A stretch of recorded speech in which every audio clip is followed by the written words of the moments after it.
maganda. Nasa kalingap lang. Basta nakalingap.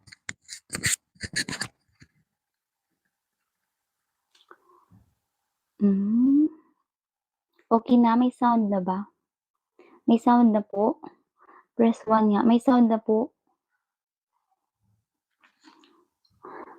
May sound na po? Okay na. Okay. Ito yung tunay na maganda sa kalingap lang. Diba? Kapag pumasok ka sa kalingap, nagiging maganda ka. Nagiging maganda. Nagiging ano ka, magiging maganda. Pero kung maging anti-kalingap ka, pangit ka. Nag-aasar naman si Ging. Totoo yun. Nasa kalingap ang magaganda. Kaya nga maraming angel na magaganda. Kapag pumasok ka sa kalingap, nagiging maganda ka. Hindi lang sa mukha, sa ugali. Siyempre sa ugali. Dito ka lang makatagpo ng magaganda. Pero kung kalabanin mo ang kalingap, pangit ka. Pangit ka talaga. Pangit ka. Okay? Kaya yung mga nag-alisan sa kalingap, pangit. Reaction na naman. Masaktan. Kung masaktan kung tamaan. Kung tamaan kayo, bala kayo. Kaya maganda talaga pati ang buhay mo. Yes, tama. Kapag pumasok ka sa kalingap, gumaganda ka. Tiyan mo yung mga angel, yung tinutulungan ng kalingap, maganda. Hindi lang sa mukha, yung buhay nila gumanda. O, di ba? Yung buhay nila gumanda. Yung hindi nakapag-aral, kasi siyempre, ngayon, gumaganda kasi nakapag-aral na sila. Kaya, ang totoong maganda, walang team na maganda. Walang team na maganda doon sa mga antay, kundi mga, ano lang sila, hindi sila magaganda kasi mga antay na sila. Mga papangit. Ay, ala, pinaliparan tayo ni Ma'am Rina Salian. Thank you so much po, Ma'am Rina. God bless you. Totoo yan. Ngayon, i-real talk ko sila. Tingnan mo, kung aalis ka ng kalingap, nung sa kalingap ka, sobrang ganda mo. Ganda pa ng buhay mo. Kung aalis ka ng kalingap, pangit ka. Marami pang mga basher sa'yo. Hindi ka na di ba? Ano nga yung sabi ni Kuya Bal? Kapag wala ka na sa kalingap, wala na. Hindi ka na maganda. Pati ugali mo pumapangit. Oh, di ba may basher na ako dito? Nasaktan. Pasensya na po. Yemay ho.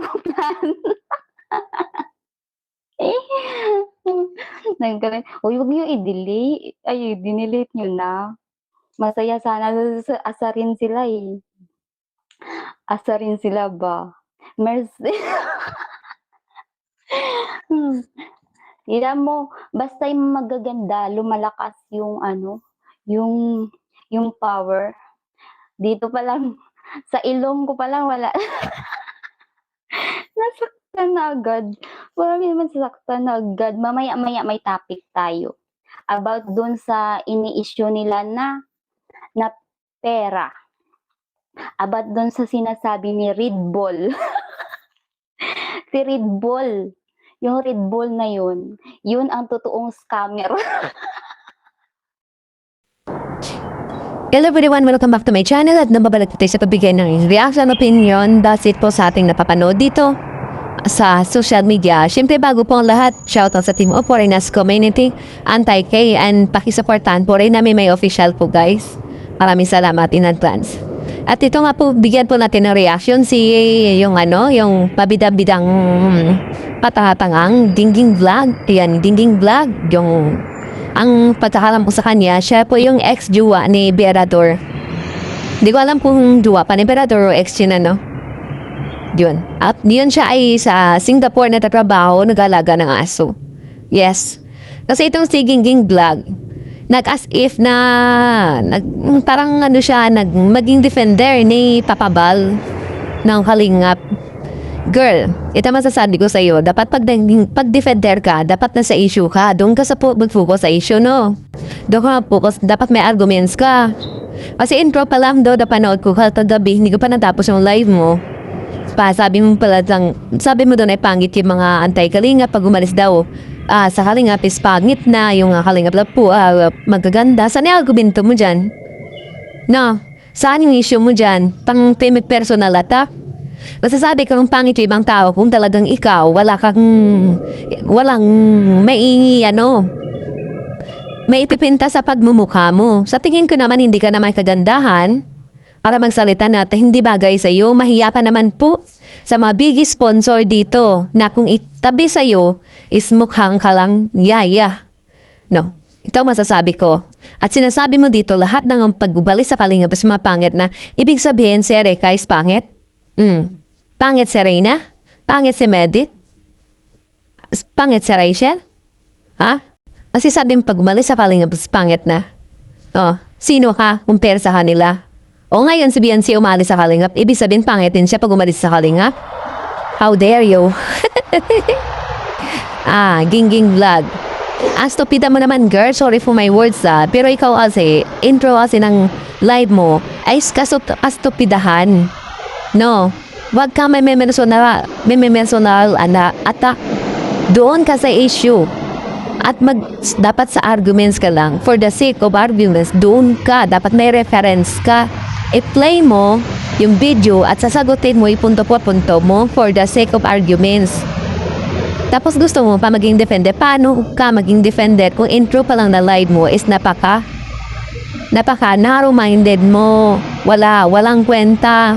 Grabe, diba, ang cheap mo mag-reaction. Kasi nga sabi, anti-Kalingap pangit. Bakit? Pagandahan bang labanan dito sa anti-Kalingap at versus Kalingap. Dito nag-argumento. Nagbalitak-taktakan. Yung labanan dito is uta. Yun ang uta. Yun ay wala ka. Hindi ka pwede maging defender kasi papahamak mo lang yung community mo at dinidegrade mo yung community mo. Diba? Kasi parang nagmamarites ka lang sa kali. Saan yung argumento mo dyan? Ang pangit ang anti-Kalingap, pangit yung ganito pag umalis sa Kalingap is pangit. Ano meron? Diba? Alam mo, pag mga dyang reaction, talagang dyan mamabasihan kung gaano kababaw yung utak mo at pagkatao mo. Sa bagay, ano ba, gina-expect namin na aso palagi kasama mo. Diba? Kasi, antay mo sinakita, parang nagraran siya ng aso ng amo niya. Siguro, wala ka nakakausap na iba na medyo matino-tino. Sa bagay, paano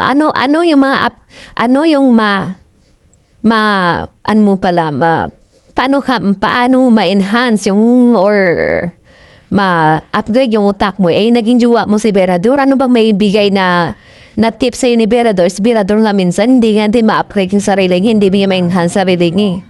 Diba? Bagay sana kayo, santo say lang. Yun parang nanghiwalay na nga kayo Diba? Ang slow mo, pangit. Bakit na may personal ata pa? Masasabi ka mang pangit sa kapwa mo. Bakit? Wala bang kapintasan sa itsura mo? Wala ka bang kapintasan? Perfecto ka ba? Gingging Vlog? Ang kapal naman ang mukha mo ay mahiya ka. Dito pa lang sa mga sponsor ng mga millionaire na mga sponsor at mga may talino at may kakayahan sa buhay. Never nagsalita ng let down ng kapwa nila. Pero ikaw, ang kapal ng mukha mo, sino ka? Ha? Ha?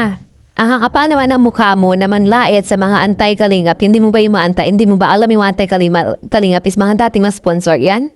Yung ibang mga big time sponsor, yung mga anti-kalingap na nagising sa katotohanan dahil hindi mga uto-uto at may brain, gumagana yung brain. Kaya nagising sila sa katotohanan at na-discover lahat na nangyayari sa paligid nila. Ikaw, hanggang dyan ka lang. Na mananatiling alipin at isang maging aso ni pastor, no? Na taga-tahol. Yun nga lang sana eh. Oh, maging defender ka ng kalingap. Paano mo i-defend ang sarili mo kung stupida ka naman magre-reaction? Instead na sagutin mo punto por punto yung mga nire-reactionan mo. I-real talk mo, intro pa lang ng live mo nang dalait ka na. Kaya sagot sa'yo is personal rin. Yung nagre-rebat sa'yo, ang sinasagot sa'yo, binabalikan ka rin kung saan. Kung ano yung live mo. Nagsisi nga ako, naribatan kita kagabi kasi parang nadamay ako ka sa kabubuhan mo. Sorry for my words, ha? Oh. Para kang siyasa mag-reaction eh. Puro pang personal attack ba? For the sake of arguments, kumuha ka ng reference at yun ang ipunto-punto mo. No, para may may argumento ha. Hindi yung pangit ang kalingap, pangit ang antay-kalingap, pag umalis sa kalingap is pangit, na ibig sabihin, pangit si Erica? Tumabi ka kaya kay Erica, ay mukha ka niya, mukha ka lang niyang yaya. Tumabi ka kay Reyna, mukha kang butike pagdating kay Reyna, kay Rachel. Pag umalis pa yan si Beyonce, tumabi ka sa kanila, kay Medet. Tingnan natin, kung masasabi mo pang mapangit yung pag umalis sa kalingap. Pambira ka. Founder mo hindi nga pugi. Ibig sabihin, founder mo pugi. Bira ka. Tingnan mo muna sarili mo bago ka manlait ng kapwa mo. Hindi lahat ng tao may malam ba? Dapat hindi na kita reaksyon ng si Kapeso. Hindi ko i-expect na reaksyon na. Kasi dahil hindi yan sila pumapatol sa mga cheap na tulad. No? Lalo pa si Sir Joel, hindi sila pumapatol. Ako na lang papatol sa iyo, girl. Kasi pumapatol ako sa tulad mo eh. Para may content naman ako. Lalo yung mababae, hindi yan sila pumapatol sa mga babae, guys. Yung sina Sir Joel at Kapeso, tingnan natin, baka mamaya, mapansin ka din nila, no? Generalize mo yung yung mga antay, di ba? Ang pera ka, sabihan mo pag umalis sa kalingap, mga papangit. Tapos sabihan mo, pinaganda ng kalingap, excuse me, syanga ka ba? Sponsor yun na paganda sa kanila, baka mamaya, sila ni Rob, kumbaga, makeover, baka lagnatin si Rob Hushing gastos. Sponsor yan lahat, sponsored po yung mga pa-makeover ni Rob, sponsored po yan. Siya pumunta lang doon para mag-vlog. Tunog ka ba? Ha? Hindi mo ba nakikita? May sponsor dito na pang salon. Di ba pinapasalamatan nila? Ay salamat kay Madam sa pangpasalon ni Ay salamat kay Madam para sa pagpa-brace kay Beyonce meron sponsor. Ay salamat kay pagpa-brace kay Medet. Hindi si Rap nagpapagpaganda sa kanila kundi sponsor. Sunga ka. Nanonood ka lutang ha? Mema ka lang. Dapat pag nag-reaction ka is katotohanan, girl. Hindi nang nema ka lang, sasabihin mo, pinaganda sila ng kalingap. Sino ba ang kalingap? Si Rab or si Pastor? Baka mamaya sabi, bakit? Yung mga napabrace sa Angel, galing ba sa bulsa ni Rab? Galing ba sa bulsa ni Rab? Like example, yun napabrace nung kay Medet, galing sa nagmamahal sa kanya, hindi kay Rab yun. No, pambihira pa. Yung na mga nagpa-makeover sa mga angels dyan is galing sa mga sponsor, hindi kay Rab. Kung na-enhance man ang buhay nila, karapatan nila yon dahil talent sila, may talent fee sila tinatanggap kay Rab. At hindi sila yung kusang lumapit kay Rab, kundi si Rab yung lumapit sa kanila para i-vlog sila, para kumita si Rab. Dahil yun ang source of income ni Kalingap Rab, yung pabablog sa mga mahirap. At dyan pues, paldo-paldo dyan siya. At sino yung tumutulong sa mayroon eh? Mga sponsor. Sinong gumita? Si Rab. Diba? Kaya wag kang syunga-syunga, wag kang pagmamalaki sa kapwa mo dahil mahiya ka dyan. Sinasabi mo na o pag umalis sa kalingap is pangit. Na ibig sabihin, yung mga big sponsor, mga pangit yan yung umalis sa kalingap na naging antay ngayon. Itabi ka kaya sa kay Tita Malo. Tita Malo, baka mamaya papunta ka sa bahay, mas maganda. Punta ka sa bahay niya, baka mas maganda pa yung katulong niya sa'yo.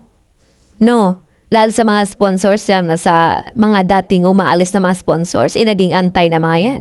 Pero Sir Joel Salcido, baka mamaya, umuntak sa bahay niya, mapagkamalan kang katulong niya. Diba? Wag kang mang personal anak, at ayaw mo din, babalikan ka. No, ayaw mo rin mabalikan ka, doon ka sa issue. Doon ka sa issue, sabi mo nga, may issue naman sa Kalingap dahil sabot sa kapiran, paninira daw sa kapirahan. Paninira daw sa Kalingap. At yung issue about sa kapiran. Dapat yun ang diretso ka na doon, hindi yung mga antay mga pangit. Pag umalis na Kalingap, mga pangit. Nagkaya mo si pastoring. Diyan nga si Pastor pag sinisiripa na parang may something. No, yung mga sinasabing niya. No, parang may something na hindi na angko sa issue. Ano pa? May personal attack na yan. At bago ka magsalita na pangit yung ibang tao, tingnan mo muna sarili mo kung perfecto ka ba, wala ka bang kalait-lait. Wala bang kalait-lait sa itsura mo kahit sa katawan mo. No? Nakakaya po guys, nakakaya yung vlog sa mga sponsor dito na hindi nagsasilita, napaka-humble. Samantalang ikaw nakaupo, o dyan nag-aalaga ng aso, manalait ka ng kapwa mo. Na mga pangis sa ganito, umalis sila sa Kalingap dahil hindi sila mga uto-uto, yun ang katotohanan. Hindi naman alis sa mga sponsor na yan na ngayon naging antay kung walang dahilan. O, may nakita, naging mapagmatsyag sila sa paligid nila, naging vigilant sila. No, at hindi sila papayag na pang matagalan na paikutin lang sila, no? Dahil nakakita nga namin yung mga mali talaga dyan. Marami kami nakikita mali. At na big disappointed, di ba? Na-disappoint kami sa nakikita namin dyan sa Kalingap. Kaya umalis kami. At dati din kami na balahura. Baka mamaya sa babalahurain ka na ma-reactor dyan, magiging antay ka. Well, hindi pwede. Hindi bagay sa antay-Kalingap yung level ng brain. No, hindi bagay sa Kalingap yung ganong style mo, girl. Sa antay-Kalingap, hindi pwede yung ganong. Dapat sa argumento ka, sa issue ka, doon magfocus, punto por punto mo. Hindi yung pangit yung antay-Kalingap. Seriously, Di mo ba alam yung ibang yung mga antay-Kalingap is mga big sponsor noon? Wag mo na akong isali. Yung mga antay na lang na, mga dati na lang sponsor, naging antay. Di mo ba alam? Ang bihira. Ama na ka talaga sa amo mo. No, hindi mo na tinitingnan yung sarili bago man lait. Di ba, feeling mo sa sarili yung perfecto ka. Ako sa'yo, nagtrabaho ka na lang dyan. No? Baka, magugulo lang buhay mo dito sa pagre-reaction. Kung ganyan yung reaction mo, baka mapansin ka na mga antay. No, baka iiyak ka. Akala, sa tingin mo, kayang kang indipinsahan ng ex-jowa mo. Isarili niya nga, hindi niya kayang ayusin. Ikaw pa kaya? Idipinsa, di ba? Dira ka naman. Ang labo mo. Ayan, dito lang po guys, no? I love you all. And may po tayo dito. May part 2 po tayo dito. Kasi kagabi, nag-reaction tayo. Wala pa tayo dun sa pagsasabi niya, nire-real talk niya daw. Yung antay Kalingap dun about sa pera na ini-issue dun sa Kalingap. So dun pa lang tayo sa pandalait niya. Yung next natin na na sagot na upload sa kanya is dun po tayo sa real talk niya. Panoorin, tapusin ko muna ang panoorin guys. Hindi mo natapos kagabi kasi nga nagda-live kasi si Sir Kapeso tayo ako sa bayan. At mahapdi ang mata ko guys. Harap sa computer. At dito lang po guys, no? I love you all. God bless us all. Abangan niyo yung part 2, no?